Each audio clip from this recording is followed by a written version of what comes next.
Hola, bienvenidos a Vida y Milagros. Hoy día vamos a entrevistar a un héroe. Bueno, yo lo considero un héroe. Se llama Jesús Valverde Guamán. Es médico, es intensivista. Fue presidente de la Sociedad Peruana de Medicina Intensiva.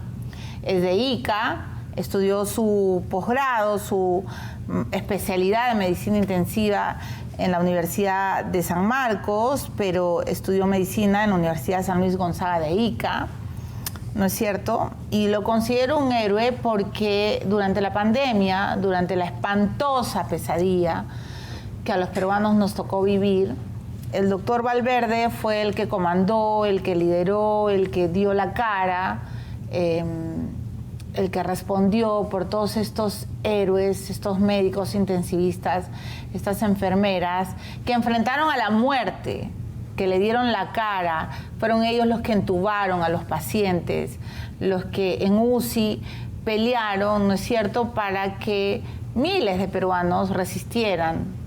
Algunos no lo lograron. Y entonces hoy lo hemos llamado al programa para que nos cuente su vida, sus milagros. Actualmente trabaja en el Hospital 2 de Mayo y en la Clínica San Pablo. Le voy a dar la bienvenida.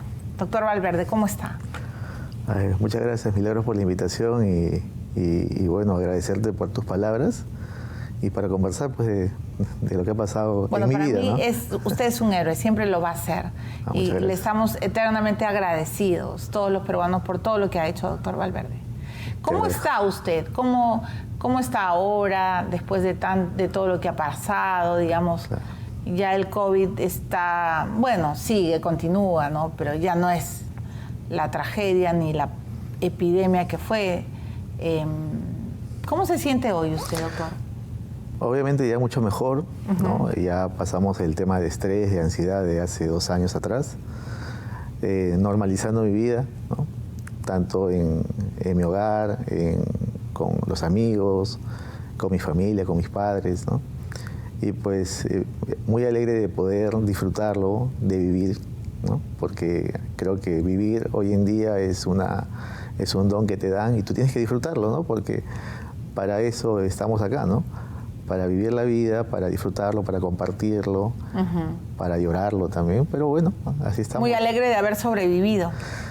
Claro, y feliz porque me permitió también ayudar a gente que lo necesitaba en su momento, ¿no? Creo que hemos cumplido una misión que nadie la tenía pensada en ese momento, pero respondimos a la altura, estuvimos en el momento más difícil, no arrugamos, ¿no? No arrugó. No arrugamos y dijimos la verdad también, ¿no? Cosa que no le gustaba a mucha gente tampoco. ¿Qué recuerda, doctor Valverde, cómo, digamos, cuándo fue el primer momento o este talán que usted como médico intensivista siente y dice, esto se está poniendo feo en el Perú, esto no está bien, aquí hay algo que no está funcionando y que la escalada va a ser peor? ¿Recuerda ese momento en que usted sintió temor de lo que estaba ocurriendo? Bueno, yo creo que el hecho de que llegue el virus a nuestro país, teniendo un sistema de salud tan complicado, ya lo hacía difícil, ¿no? O sea, desde el primer momento que llegó el virus acá, sentimos que esto no iba a ir bien, ¿no? Iba a ir demasiado mal. Ya el Ministerio de Salud había lanzado sus pronósticos respecto a situaciones de gravedad. Y la situación más complicada era que iban a haber alrededor de 50.000 muertos, ¿no? En situaciones muy extremas, ¿no? Eso alarmaba mucho porque obviamente no teníamos la capacidad de poder responder frente a una situación tan crítica como era tener tantos pacientes hospitalizados o en cuidados intensivos, en emergencia, y con tan pocos recursos humanos y tan pocos recursos logísticos, ¿no? La sola presencia del virus ya alarmó, ¿no? Entonces claro, de ahí se vino una bola de nieve pues que no pudimos manejarla bien, ¿no? Cuéntenos cómo fue ese túnel, ¿qué recuerda hoy de ese túnel que transitó? Porque claro, yo recuerdo lo que me comentaba en ese tiempo, que usted tenía temor de contagiar a sus hijos, su esposa también es médico, sí. No hablaban mucho en casa de lo que estaban viviendo, no dormía usted dentro de su casa, pero el tránsito por ese túnel, me gustaría que nos cuente cómo fue, porque además tuvo que entubar a muchas personas, tuvo que luchar con la muerte. En cada entubada, pues usted literalmente aspiraba, ¿no? El virus estaba ahí en el ambiente, ¿no? Cuéntenos un poco de cómo fue.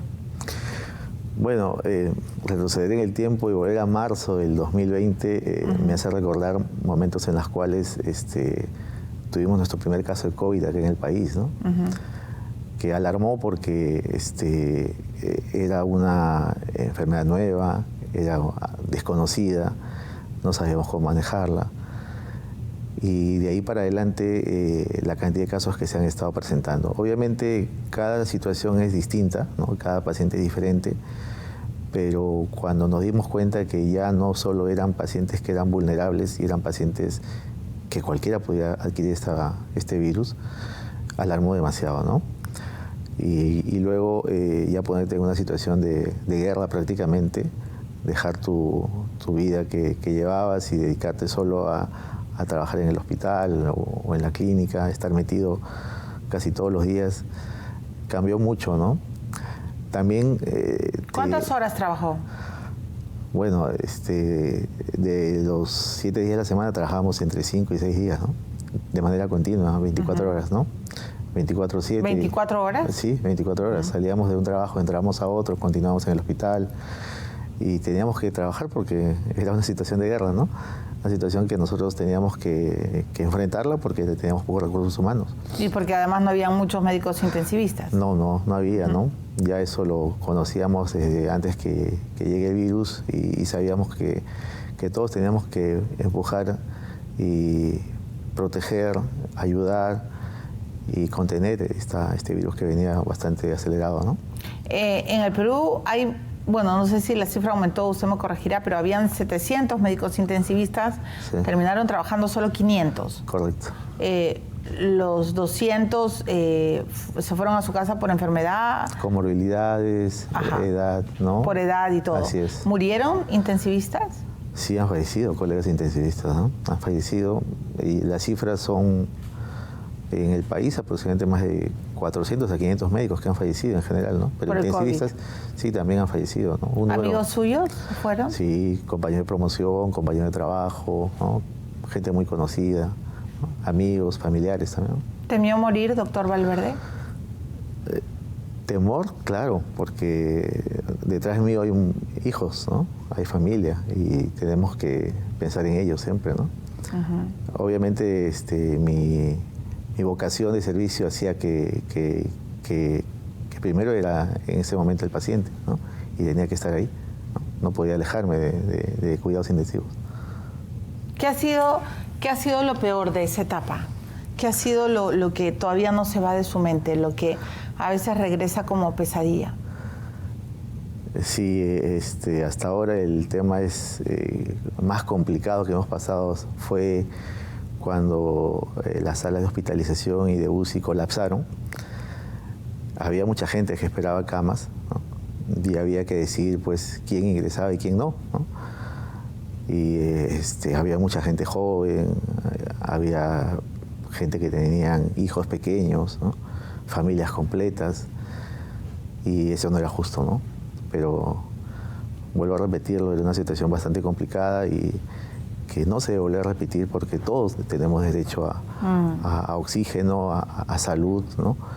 Y no podíamos estar, digamos, decidiendo quién sí y quién no, ¿no? Qué difícil debe haber sido ese momento. ¿Cómo tomar esa decisión tan compleja, no? Sí, es muy difícil, pero tratamos de ser objetivos también, ¿no? Porque no puede ser una suerte al azar, ¿no? Tenemos que ver en cuanto a parámetros de fisiológicos, parámetros de la enfermedad, quiénes tenían mejor porcentaje de sobrevivencia, ¿no? Ese era el tema. Y en base a eso decidíamos, ¿no? Claro, en ese momento decidir de un paciente de 40, 30, 50 años era casi lo mismo, ¿no? Pero también había que agregarle acá valores sociales, familiares, ¿no? era muy distinto que la persona que estaba con posibilidad de ingresar a la UCI quizás tenga 2 o 3 hijos y otro esté soltero. No sé, había muchas cosas acá que de repente no estaban en nuestra estadística, pero teníamos que optar por dañar menos a la familia, ¿no?, que estaba detrás de cada paciente. Dios mío. Sí, sí.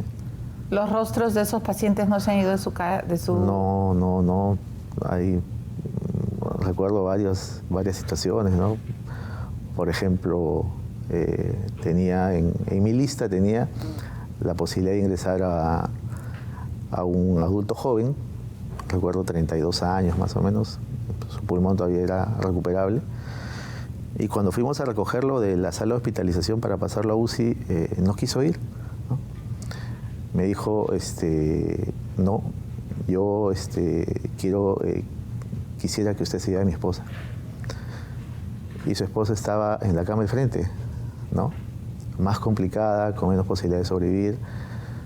Y pues lo que te opta pues por decir es que dice, tengo 2 hijos menores, ¿no? Entonces usted déjeme a mí, lleve a mi esposa, ella necesita más mis hijos necesitan más de ella que a mí. Me muero. Y pues había que... ¿Se llevó usted a la esposa? ¿A la esposa? ¿La esposa sobrevivió? Sí. ¿El esposo murió? Sí. Regresamos casi todos los días para recogerlo, pero no había cama. Hasta que falleció. Ay, doctor Valverde. Sí. Eso te pone mal, ¿no? A mí, a todos. ¿Cuánto tiempo esperó ese chico cama? 5 días. Sí, no hubo. Y él sabía... Ay, no, qué fuerte, porque él sabe que él está decidiendo salvar a su esposa por sus hijitos, pero él sabe que se va a morir si es que no le dan cama. ¿Cuántos años tenía ese chico? 32 años. ¿Qué tal amor por sus hijos? Sí. ¿Alcanzó a verlo antes de que él muriera? ¿Al paciente? Sí, al chico. Todos los días íbamos a buscarlo para recogerlo porque así como él, habían otros pacientes que también necesitaban UCI, ¿no? Pero le pedíamos que resista, que tenga mucha fe, que ya pronto íbamos a llevarlo, pero... ¿Recuerda lo último que le dijo él? Solo preguntó si su esposa ya estaba en UCI. ¿Y usted qué le dijo? Que sí. Que el primer día que él decidió lo habíamos llevado, ¿no? ¿Y qué le dijo? Se sintió muy tranquilo, muy feliz, ¿no? Que podía esperar. ¿Y en qué momento usted se enteró de que él había muerto? Bueno, yo iba casi diario a verlo, ¿no? Porque teníamos que hacerlo. Si no se podía manejar en cuidado intensivo, tenía que manejarse en sala de hospitalización y tratar de recuperarlo lo más pronto posible, porque cada día se complicaba, ¿no? Hasta que ya el 4º o 5º día se puso demasiado mal y no hubo posibilidades de poder recuperarlo, ¿no? Hay muchas historias, demasiadas, sí. ¿Qué otras heridas tiene en su corazón, doctor Valverde? Bueno, no haber podido ayudar a colegas médicos que también habían estado ayudando a los pacientes en pandemia, ¿no?, que también enfermaron, ¿no? Había muchos colegas médicos que estuvieron mal, ¿no? Y también estuvieron esperando cama. ¿Amigos suyos? Amigos míos, compañeros de promoción. ¿Le pedían, le decían? O sea, claro, te decían así abierto, o sea, y además lo peor de todo, cuando uno es médico, me pasa con mi viejo, ¿no? Mi papá es odontólogo, pero usted sabe, pues si eres de salud ya. Todos saben, ¿no? Si te les das una pastilla ya, o si tienen un diagnóstico al toque tiqui, peor cuando eres médico. Ajá. Saben todo lo que les está pasando. Ajá. Entonces te decían, Jesús, consígueme una cama, ¿te decían abiertamente? Nosotros hemos tratado de manejarnos por los canales adecuados, ¿no? Ok. Pero siempre sabíamos de que el médico o el personal de salud tenía prioridades. Obvio. Eso dicen los códigos. Sí, claro, por supuesto. Pandemia, ¿no? Y hemos tenido salas especiales dedicadas al personal de salud. salas solo dedicadas a ellos. Hemos tratado de ser la primera línea que protegía a esos soldados que habían caído, ¿no? Porque eran soldados de guerra, obvio. Así es, ¿no? Entonces, no había capacidad para todos tampoco. No había, ¿no? Hemos hecho el máximo esfuerzo de poder recuperarlos, pero hay colegas que han fallecido también por falta de camas UCI, ¿no? Sí. ¿Y también los has visto agonizar? Claro. Son amigos tuyos, conocidos, trabajan también con nosotros, ¿no? Es muy complicado todo esto.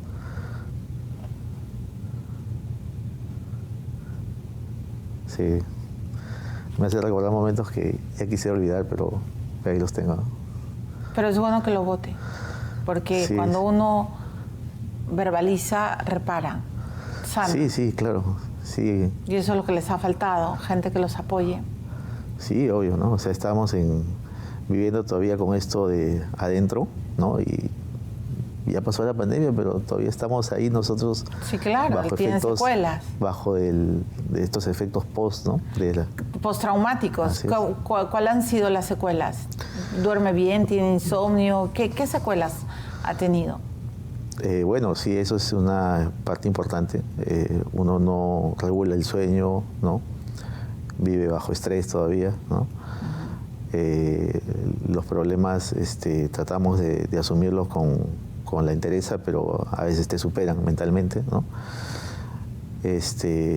Y también ver el efecto post de esta situación de guerra, y también tenemos que manejarnos adecuadamente en este momento cuando tenemos al frente un paciente que de repente no sea COVID, pero también se encuentra en una situación grave, ¿no? Entonces, eso también, ¿no? O sea, eso merma también en las habilidades y capacidades que uno puede haber tenido antes, ¿no? ¿En qué sentido? Bueno, uno tiene que ser muy ágil, muy rápido en tomar decisiones, ¿no? Claro. ¿No? Entonces, esto es un agotamiento mental que ha habido durante 2 años intensos, ¿no? De trabajo, ¿no? Un médico intensivista está luchando todo el día contra la muerte, ¿verdad? Sí, claro, estamos en una área crítica, ¿no? Donde los pacientes están con un porcentaje alto de poder fallecer, ¿no?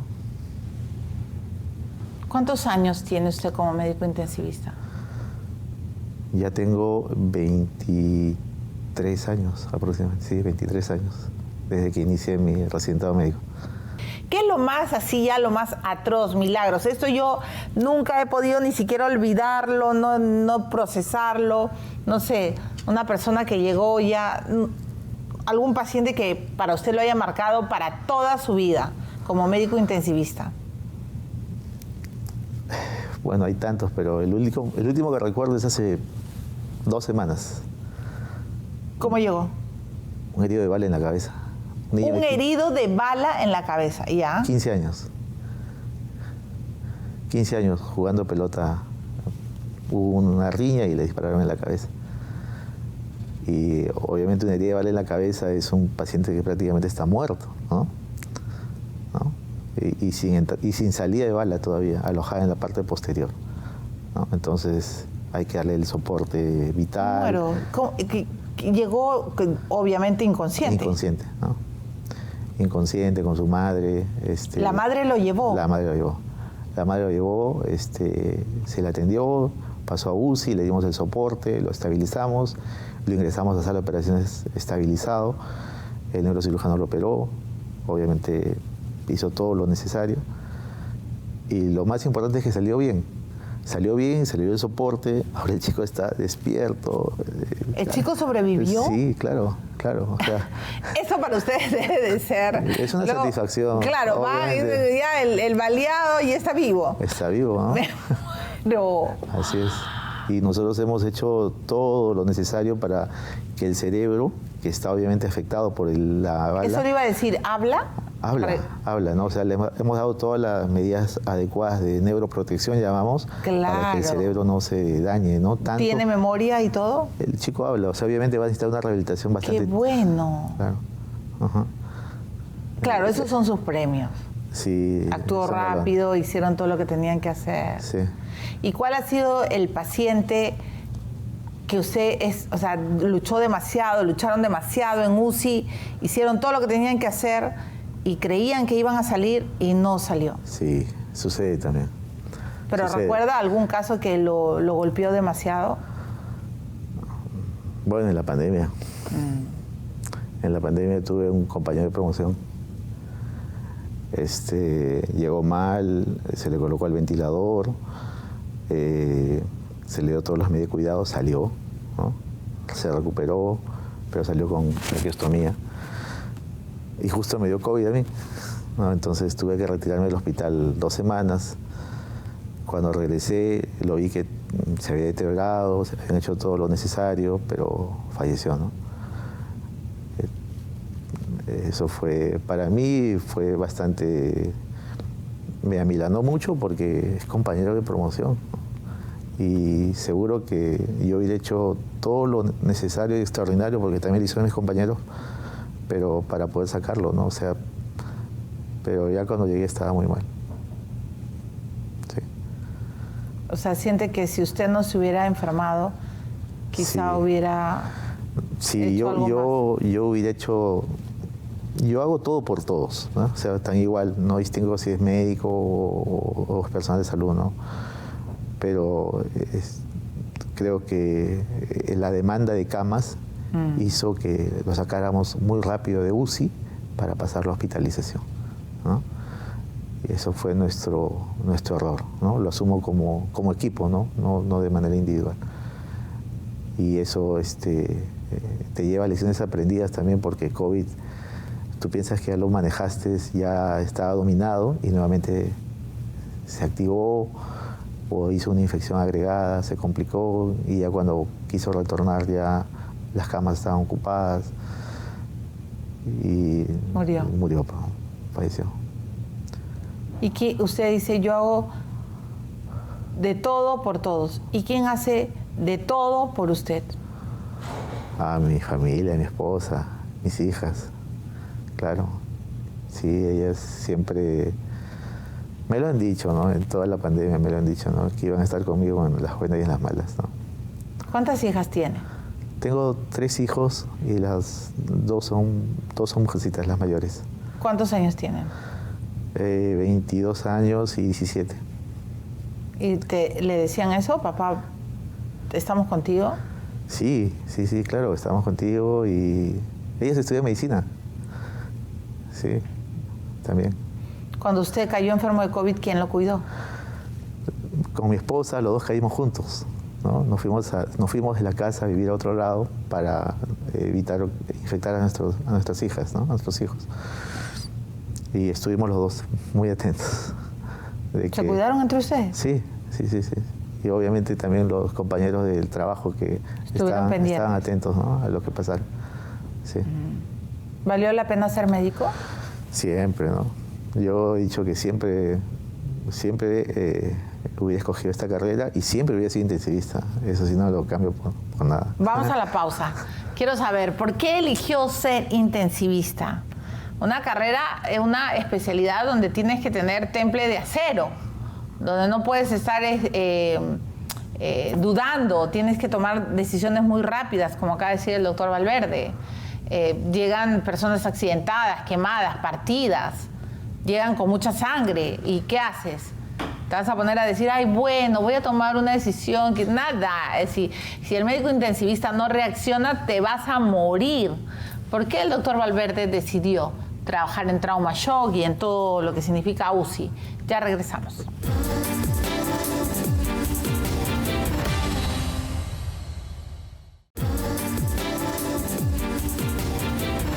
Bueno, estamos entrevistando a Jesús Valverde Guamán, médico intensivista, ¿no es cierto? Un doctor que ustedes lo han escuchado en el bloque anterior, pues lo entregó todo durante esta espantosa pandemia. Y él desde muy chico quiso ser médico, ¿no? Esta vocación surgió muy pronto en su vida y nos ha dicho en el bloque anterior que siempre quiso ser intensivista. Y eso sí me ha causado curiosidad. ¿Por qué quiso ser médico desde muy pequeño? Bueno, ser médico es tener un apostolado por la vida, tener vocación de servicio. Y creo que eso fue una de las virtudes que tenía desde que estaba en el colegio, ¿no? Siempre quise ayudar. Luego tuve influencia de mi familia, tengo primos, tengo tíos que son médicos y apunté a la vocación de atención a los pacientes, ¿no? Luego ya hecho médico, en la etapa del internado médico, recuerdo mucho, estaba haciendo mi internado en el Hospital Revalletti y veía pues que los colegas de intensivos eran los médicos que tenían, digamos, una agilidad mental bastante rápida como para tomar decisiones, ¿no? Hacían procedimientos, los veía que ayudaban a recuperar a los pacientes graves y eso me llamó mucho la atención. Aparte la tecnología que se maneja también en UCI, ¿no? Tenemos una serie de equipos biomédicos que son de punta, ¿no? Y requieren pues mucho conocimiento. Mucha habilidad, claro. Sí, mucho conocimiento también, ¿no? Aparte sumado a todo lo que te enseñan en la medicina, a la fisiología, te fortalece pues como para tomar decisiones inmediatas para recuperar un paciente grave, ¿no? Ahora, yo no sé si he cometido un error, pero yo he hablado de trauma shock, pero cuando llega un accidentado, normalmente lleva a trauma shock, pero ahí no está el intensivista, ¿no? Ahí está No. el emergenciólogo o el doctor experto en trauma shock. Así es. O sea, ustedes están en UCI. Así es. Ya, entonces, ¿cuál es la de trauma shock? Pueden subir a UCI si se complica. Claro, o sea, el proceso de atención de un paciente que ingresa por la emergencia es que es recibido en el triaje de emergencia. Claro. Y dependiendo de la gravedad o no del paciente, se hospitaliza en hospitalización general. Si está grave, en ese momento lo pasan a la unidad de trauma shock. La unidad de trauma shock lo manejan los médicos emergenciólogos. ¿Y ellos deciden si se va a UCI o no? Ellos comunican a UCI que tienen un paciente grave, ¿no? Y que dada la situación necesita continuar su terapia en cuidados intensivos. Nosotros asistimos a trauma shock, evaluamos al paciente y vemos las condiciones de recuperación y pronóstico y con eso damos pase a Claro. cuidados. Ahora, en UCI, digamos, para que todos entendamos, en UCI cuando los entuban, la persona ya no está respirando, está respirando a través de un aparato. Sí. Y ahora está también este famoso ECMO por el que nos hemos enterado en la pandemia, Ajá. ¿no es cierto?, que reemplaza incluso muchos órganos, ¿no? Mi hermana misma, yo le contaba, doctora Valverde, en la pandemia estuvo conectada al ECMO, ¿no? En Alemania, pero... entonces le hago todas estas preguntas porque luego vienen todas las leyendas urbanas, ¿no? Y de eso también me gustaría conversar con usted. En el primer bloque hemos hablado de toda esta pesadilla y tragedia que ha vivido, pero también me gustaría conocer más los misterios de UCI. ¿Cómo es la vida en UCI? Usted que está más de 20 años y que habrá pues tenido 1000 experiencias, ¿no? También medio milagrosas. Claro. El trabajo en UCI es 24/7, ¿no? No hay hora de descanso, ¿no? Siempre hay un equipo que está permanentemente al lado del paciente. Y hablo de equipo porque cuidados intensivos es trabajar médico, enfermera, técnico, terapista, claro, es todo un psicólogo, equipo. un nutricionista que está ahí. La atención en el paciente grave depende mucho de los equipos de soporte de vida, lo que mencionas tú, el respirador, el ventilador, la máquina de ECMO, ¿no? Entre otros, los monitores de funciones vitales. Hoy en día, generalmente, el paciente grave no tratamos de dormirlo tan profundamente como se hacía antes. Eso debilita mucho el sistema inmunológico, debilita mucho el sistema nervioso central, entre otros. Ah, ya no lo duermen tanto. Ya no lo duermos tan intensamente como antes. ¿Y cómo se comunica usted con el paciente? Se da una sedación ya más ligera, ¿no? Menos pesada. O sea, tiene un estado Pero si él está entubado, ¿cómo habla? ¿Cómo puede? No, cuando está intubado, el paciente está sedado, está analgesiado, pero ya no profundamente como antes, sino ligeramente, porque nosotros tenemos que hacer contacto con ellos. Tenemos que tener comunicación. ¿Contacto visual? Comunicación, tiene que entender nuestras órdenes, ¿no? Si se ve que está en mala condición, que no tiene una comunicación adecuada con la nuestra, está en un estado de estrés, se profundiza un poco más la sedación. Es por eso que hoy en día los pacientes dicen que se dan cuenta de muchas cosas que pasan en UCI. Ah, entiendo. Es porque ya no los sedan tanto. Sí. Los tenemos menos sedados, con una sedación ligera, y eso nos permite a nosotros evaluar permanentemente al paciente. ¿Y ha tenido experiencias así, digamos, no sé si la palabra sea adecuada, paranormales? O sea, que usted haya dicho, aquí ha ocurrido algo realmente muy raro. Sí, hay situaciones inexplicables, ¿no? Por ejemplo. Por ejemplo, que el paciente haga un paro cardíaco, ¿no? Lo reanimes, no responda, después de 20 minutos aproximadamente lo das por fallecido y nuevamente vuelve su ritmo cardíaco, ¿no? ¡Ay, me muero! Entonces... O sea, que usted lo da por muerto. Claro. Y de pronto empieza a tucutuntu. O sea, entonces, obviamente no tiene ninguna explicación médica, ¿no? Por eso que cuando, por ejemplo, fallece un paciente, no es que la noticia se dé de manera inmediata, ¿no? Hay que darle una pausa de tiempo todavía para que, digamos, todo esté conforme. Para estar seguros. Totalmente, ¿no? ¿Le ha pasado, doctor, que Sí, le dio claro. un infarto y que luego empezó a vivir de nuevo? No es frecuente, ¿no? Pero se ha pasado y se lo hemos visto, por eso que lo estoy contando, ¿no? ¿Y eso a usted, a qué lo atribuye? ¿A un milagro? Son situaciones que no tienen explicación en la medicina, pues, ¿no? Obviamente los milagros siempre van a estar presentes también, ¿no? Hay situaciones también que hemos informado en la cual se le ha dicho al familiar, ¿sabe qué? Tu paciente está muy mal, va a fallecer y no termina por suceder esto, ¿no? Entonces, eso nos ha permitido a manejar mejor la información. Claro. Hay que ser muy cuidadoso en la información del paciente grave. Sí, claro. Así es. No dar esperanzas ni falsas esperanzas tampoco, ¿no? ¿No? Entonces, ¿Y qué es lo más raro, así ya demasiado alucinante, que usted ha visto en UCI? Que usted haya dicho, esto no puedo estar viendo. ¿qué cosas? Bueno, generalmente nosotros tenemos situaciones anormales que son incompatibles a veces con la vida, ¿no? Por ejemplo. Por ejemplo, ¿no? O sea, ves un paciente que está atravesado con un fierro en la cabeza y dices, este paciente está muerto ya, pero lo operan y todo y él no se dañó tanto el cerebro como pensabas, ¿no?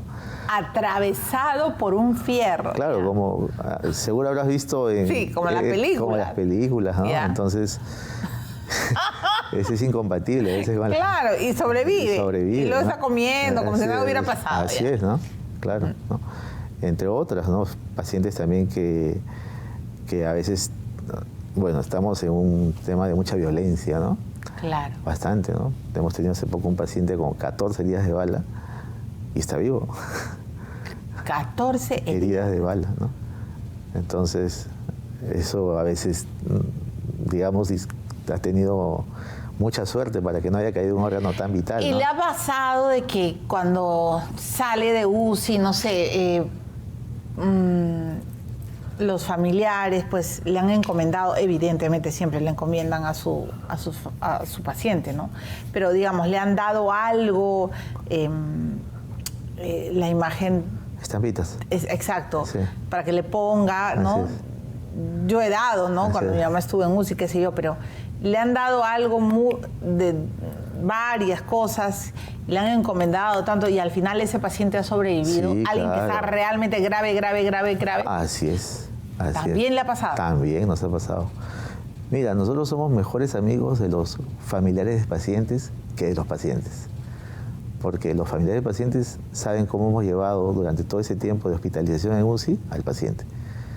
El paciente no nos conoce, el paciente no nos recuerda. El paciente sale de UCI todavía en un estado no de conciencia completa. De ahí pasa a una sala de hospitalización donde se recupera. Claro, y ni se acuerda de Y ni usted. se acuerda de nosotros, ¿no? Nosotros somos los seres anónimos ahí de la situación. Pero el familiar sí sabe cómo se ha manejado esto. Siempre. Todos los días están informados. Es lo que ha pasado, ¿no? Pero, ¿alguna vez usted ha visto o ha visto algo así rarísimo en UCI que se haya hecho? Porque los médicos, ustedes son bien buenos, o sea, al final de cuentas es bueno, ya, esta paciente está más del otro lado que de aquí, entonces el familiar está desesperado. El doctor Poggi me decía, a veces pasan cosas en la vida que nosotros ni siquiera lo entendemos. Entonces, ¿por qué no intentarlo, no? Bueno, dicho sea de paso, mi madre sobrevivió.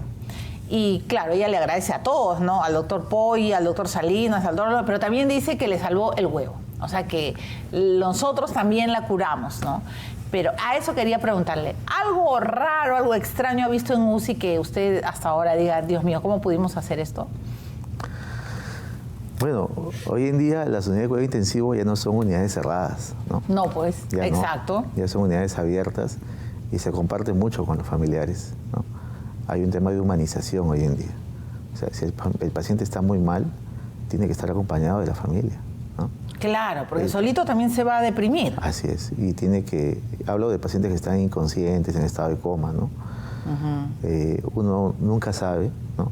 Y cuando le hablan al paciente que está en mala condición, una voz familiar cercana, se siente muy bien. Y eso se refleja en las funciones vitales, ¿no?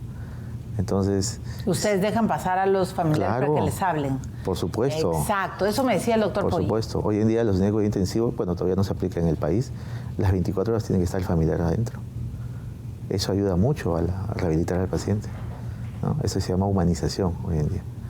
Inclusive te diré que hasta mascotas entran. Mascotas, ¿no? O sea, obviamente con todas las medidas de bioseguridad. Claro, porque yo digo, la persona está entubada, está sola, estará diciendo, ya me abandonaron, me estaré muriendo. Totalmente. Estará asustada. Así es. ¿No es cierto? Así es. Inmunológicamente deprimido también. Claro. ¿No? Entonces, todo lo que... ¿Usted sí cree en eso, que todo lo que se puede hacer se tiene que hacer? Se tiene que hacer, ¿no? Y hoy en día postulamos de que la familia tiene que estar en esos momentos críticos, ¿no? Ya no es aislar al paciente. Claro. Tiene que compartirse. Y si tienen costumbres como las mencionas, sí, carta libre, ¿no? Sí, a mí me Carta sorprendió libre. y me encantó el doctor Polly, porque me dijo, haz lo que tengas que hacer. Carta libre. Hemos visto familiares alrededor de la camilla en estado de oración, con un sacerdote, con padre, y les va bien a veces, ¿no? Entonces, Sí, bueno, claro, yo había pasado por todo, ¿ah? Así es. Cura, agua bendita, hay que darle, pero todo, hay todo. que darle tranquilidad a la familia también. Claro. Así es. Así es. Claro, muchas veces he pensado, y tengo que ir a la pausa, que entre otras cosas mi hermana Mariana debe haber estado tan asustada, 52 días conectada a un ECMO, sola, aislada, que yo pienso que si se hubiera permitido que sus hijos estuvieran a su lado, hablándole y hablándole, pero claro, eran otras condiciones, ¿no? Era el COVID, los médicos no sabían qué hacer, pero yo estoy convencida de lo que usted dice. Los pacientes están solos, ¿por qué los aíslan? Así es, ¿no? Eso obviamente fue un punto importante en la pandemia, ¿no? Se aisló demasiado a la... Mucho. Así es, ¿no? Y te bajan las defensas. Totalmente, ¿no? O sea, Y todo el mundo está aterrado. Así es. Los médicos están como astronautas. no conoces a nadie, Claro, ¿y qué pensará el paciente? ¿Qué es esto? Así es. La Tercera Guerra Mundial. por supuesto, ¿no? Todas esas Son cosas conscientes de eso también. Totalmente, ¿no? Sí, Totalmente. yo así también es. creo que se equivocaron en Así eso. es. Sí. ¿Y a usted alguna vez ha tenido temor físico? ¿Se ha enfermado alguna vez? ¿Alguna vez ha estado en UCI usted? Felizmente no. Solo de atendiendo. Solo pacientes. atendiendo. Nada más. ¿Internado? Tampoco. Ah, no me ha ya. dado todavía nada. O sea, nunca ha tenido ninguna emergencia. No, felizmente no. Solo el COVID. Así es. Está, Así es un doctor saludable. Hasta ahora. Vamos a la pausa, doctor Valverde. Gracias. Ya regresamos. Estamos conociendo la vida y los milagros del doctor Valverde.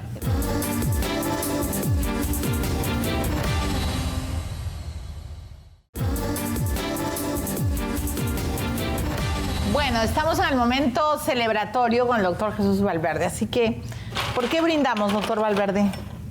Por- Usted dirá.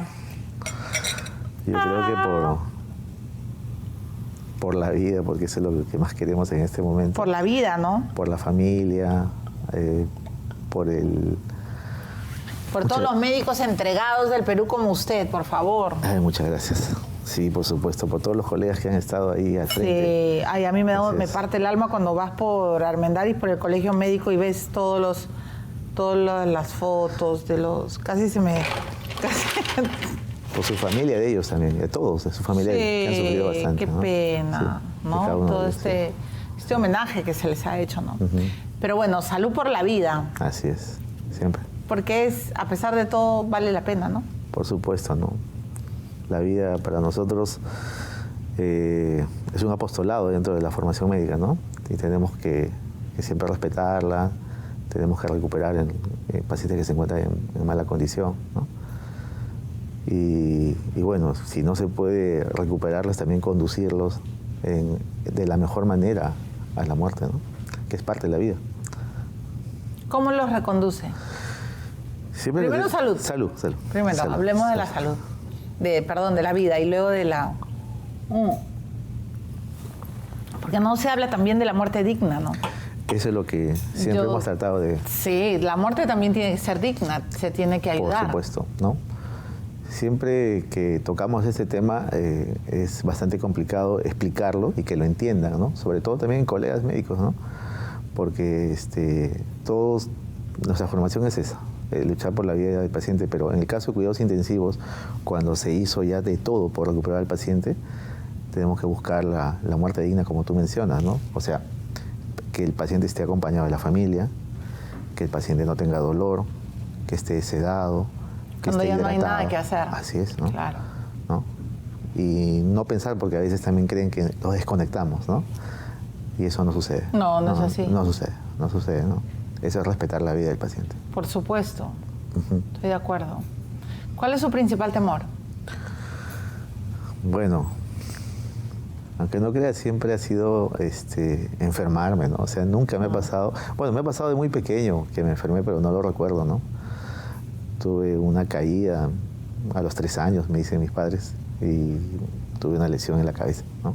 Un trauma craneoencefálico. De ahí para adelante no me he enfermado, ¿no? He estado sano. Uh-huh. Y cada vez que veo un paciente grave, un paciente delicado, a veces me pongo en el pellejo de ellos, ¿no? O sea, claro. Entonces, en la piel de ellos, y eso obviamente también tiene... No creas que somos sensibles ante eso también, ¿no? Podrás vivir dentro de una unidad en la cual ves pacientes muy graves, pero ponte en la situación del paciente, de la familia. Por supuesto, y eso, complicado. así es, ¿no? Siempre. ¿Y cuál ha sido el milagro de su vida? El milagro de mi vida ha sido mi último hijito. No lo pensábamos tener con mi esposa. O sea, ¿Acaba de tener un hijo? Tiene 6 años. Choque la doctora Valverde. ¿Hombre? Hombre. Claclaro, porque sus hijas son grandes, ¿no? Mis hijas son grandes. No, o sea, es el conchito, como le dicen. Así es. No pensaba tenerlo. No estaba dentro de nuestros planes, pero bien recibido, está, digamos, saludable, está muy bien, está creciendo, con ayuda también. Y pues nosotros felices, ¿no? Obviamente. Y durante la pandemia, ¿quién cuidó al bebé? Sus hijas. Eso también es un tema que bueno, uno no se informa, ¿no? O sea, prácticamente mis hijos han vivido solos, ¿no? Solos, en casa, aislados, ¿no? Mi esposa también es médico, ella también estaba trabajando con COVID, ¿no? Y pues ha sido muy duro para ellos, ¿no? Toda esa etapa, ¿no? Y qué duro debe haber sido para ustedes, los médicos, enterarse de que Vizcarra se vacunó y que todos estos políticos corruptos. Debe haber sido bien indigno, ¿no? Sí, fue una decepción terrible porque los que estábamos enfrentando a la pandemia estábamos más expuestos que ellos que estaban... Claro. Ustedes debieron de ser vacunados primero que nadie. Sí, pues sí. Ironías de la vida. De la vida. ¿Y cómo se llama su hijito? Gabriel. Gabriel. Sí. Y sus 2 hijas están estudiando medicina. Sí. O sea, que en su casa se respira conversaciones clínicas. Eso es lo que queremos evitar a veces, ¿no? Porque la casa es para compartir en familia, para descansar, ¿no? A veces los temas de trabajo los dejamos fuera, pero por ahí nos escapa un tema interesante y lo conversamos, lo discutimos. ¿Qué especialidad tiene su esposa? Reumatóloga. ¿Y sus hijas qué? No, están estudiando medicina todavía. ¿Pero qué quieren ser? ¿Le han dicho? Bueno, la mayor, psiquiatra, y la segunda, hasta ahora me ha dicho que quiere ser neurocirujano. Vaya. Sí. Tremenda especialidad. Sí. Bueno, entonces, y Gabriel de repente también quiere ser médico. Bueno, eso es lo que lo decida él cuando esté grande, ¿no? ¿Usted influyó en sus hijas para que fueran doctoras? No, nada. Fue, digamos, decisión de ellas, ¿no? Pero cosa que no sucede a veces en compañeros de trabajo que tenemos que son pareja, que son familia médica. Sus hijos, por el hecho de que los ven que están fuera prácticamente de casa, deciden por optar a otra carrera, ¿no? En el caso de mis hijas, ellas fue una decisión propia, vieron que tenía mucha vocación de servicio, el apostolado por la vida. ¿Y decidieron? ¿No? Sí, solas. Bueno, es una carrera sacrificadísima la medicina. Vamos a ir a la pausa, doctor Valverde. Ya regresamos de inmediato.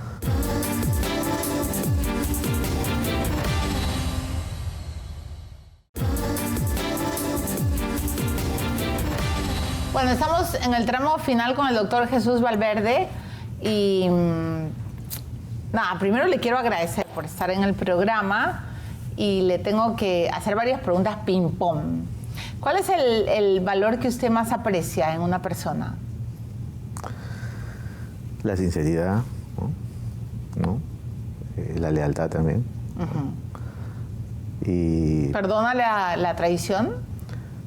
sí, claro, sí, yo creo que siempre va a haber problemas en la vida, pero hay que asumirlos y hay que solucionarlos, ¿no? Sí. ¿Cuánto le ha costado ser médico? ¿Cuánto, digamos, cuán difícil ha sido llegar a donde está? No, yo creo que todos los días es una lucha constante, ¿no? Desde que estudias medicina y a partir de ahí hacia adelante tienes que estudiar para, digamos, para posicionarte dentro de lo que tú quieres. Nunca paran, ¿no? No, uno nunca deja de estudiar, ¿no? Nunca Sí, deja de pues. capacitarse. Y ahora menos, que hay tanto avance tecnológico, ¿no? Claro. Que los ayudan tanto. Hay mucha competitividad acá en el mercado peruano también, ¿no? Hay que también estar siempre adelante, ¿no? Sí. Tiene 53 años, ¿verdad, Sí. doctor Valverde? ¿En dónde se ve a los 60? Bueno, yo todavía quiero seguir haciendo labor hospitalaria, ¿no? Es el lugar donde sigo aprendiendo, ¿no? Y sigo transmitiendo mis conocimientos, porque dentro del trabajo hospitalario tenemos a médicos que están en formación, ¿no? Y siempre me ha gustado la docencia, enseñar, transmitir experiencias, conocimientos. Todavía me veo hasta esa edad en el hospital. ¿Trabajando en un hospital? Sí, todavía tengo para dar en el hospital. Ahora, el trabajo es muy sacrificado, ¿no? En Sí. los hospitales, en las clínicas, o sea, el sector salud en el Perú es muy golpeado, ¿no? Claro, uno tiene que ingeniárselas para poder sacar un paciente en situación grave, porque no todo lo que debería haber en un hospital hay, ¿no? Entonces uno ya tiene que tener ciertas habilidades, ciertas estrategias para sacar a un paciente adelante. Y en eso, pues, el médico peruano es muy hábil, ¿no? Bastante hábil. Sí, claro. Sí. ¿Cuál es el principal consejo de vida que usted le ha dado a sus hijas que están estudiando medicina como usted? Bueno, que siempre hagan lo que les gusta, ¿no? Que se sientan libres de poder hacer y pues siempre van a tener el apoyo de sus padres, ¿no? Siempre. ¿Sus papás viven? Mi papá falleció el año pasado, el 2021 falleció mi papá, en Ica. ¿Por COVID? No, mi papá ya tenía Alzheimer durante bastante tiempo y obviamente al final se complica. ¿Su mamá vive? Mi mamá vive en Ica. Yo soy de Ica. Sí, yo sé que usted es de Ica, claro. Y imagino lo preocupada que habrá estado por usted durante la pandemia. Sí, ese es un tema que siempre está presente en mí, porque la familia obviamente ha sufrido mucho por nosotros, ¿no? No lo dicen, pero han estado muy pendientes de todo lo que pasa. Muy estresados. Bastante. Sí, claro. Bueno, doctor, nada, gracias, solo le puedo decir gracias. Ha salvado a mucha gente, a usted y todo el equipo con el que trabajan, ¿no? Tantos médicos como usted que han luchado día a día, 24/7, ¿no? Y qué bueno que haya sobrevivido, que haya resistido. Cuando me enteré que tenía COVID me asusté, pero qué bueno verlo bien. Me alegra mucho, doctor Valverde. Muchas gracias, Milagros, por la invitación y por compartir estos momentos de mi vida contigo y nada, ¿no? Agradecerte por todo. Ah, imagínese. Bienvenido siempre. Gracias. Le tengo mucho respeto.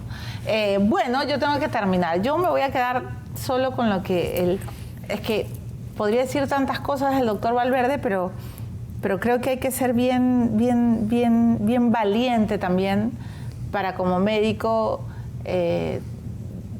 contar propio infierno por el que transitan, ¿no?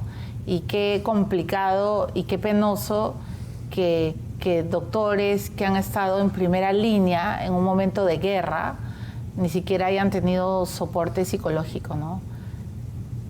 Qué mal habla de nuestro país todo esto.